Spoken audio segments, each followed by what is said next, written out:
Well, such has been the developments that have been taking place in the parliament there. We'll keep an eye out on today's proceedings. In the meantime, let's shift focus to another round of breaking update. What we are learning as far as when it comes to an ambassador is concerned who has delivered the statement at the UN Security Council high-level open debate when it comes to promoting international peace and security through multilateralism and peaceful settlement of disputes.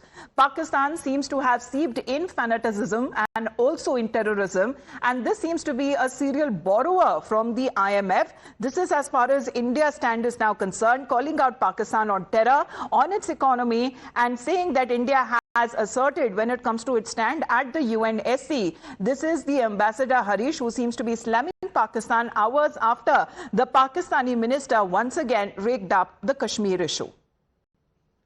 As we complete 80 years of the United Nations, it's a useful moment to reflect on how far the spirit of multilateralism and peaceful settlements of disputes as enshrined in the UN Charter has been realized. Also, what have been the impediments on the way? The first 4 decades after the creation of the United Nations witnessed decolonization and a period of Cold War. Conflicts were largely contained and managed. UN had a significant role in these efforts. In fact, in 1988, UN peacekeeping forces were awarded the Nobel Prize.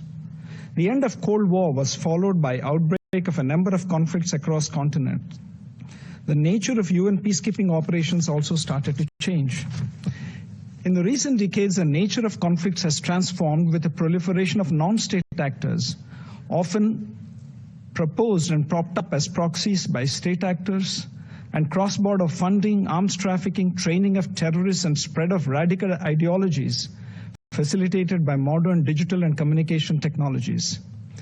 The future trajectory of UN peacekeeping operations is also under serious debate. At the same time, peace building has also acquired greater salience in discussions. Regional organizations, for instance the African Union, have also engaged appropriately while dealing with disputes among their member states.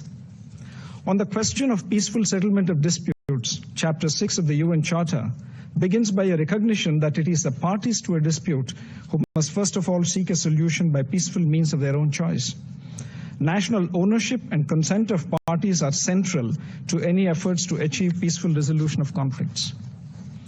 There should also be a serious cost to states who violate the spirit of good neighborliness and international relations by fomenting cross-border terrorism. Recently, consequent to the gruesome terrorist attack in Pahalgam, Jammu and Kashmir, on 22nd April 2025, that led to the killing of 26 innocent tourists, and based on the Council statement of 25th April, where members of the Security Council underlined the need to hold perpetrators, organizers, financiers, and sponsors of this reprehensible act of terrorism accountable and bring them to justice, India launched Operation Sindoor, targeting terrorist camps in Pakistan and Pakistan-occupied Jammu and Kashmir. Well, we have Rishabh with us right now. Rishabh, good morning. This is again, as far as India's point is concerned, India's stand being reiterated that terror and talks cannot go hand in hand. Well, it is very clear, whatever the situation be, India will not leave Pakistan unattended.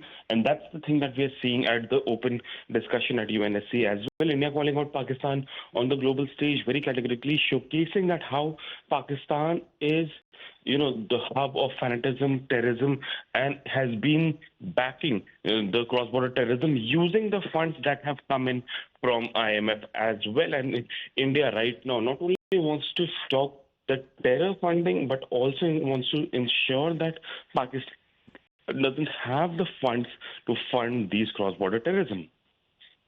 Absolutely. Thank you very much for the moment, Rishabh, for joining in. India slamming Pakistan at the UNSC and calling out on Pakistan terror and its economy, saying that Pakistan is steeped in terrorism. In the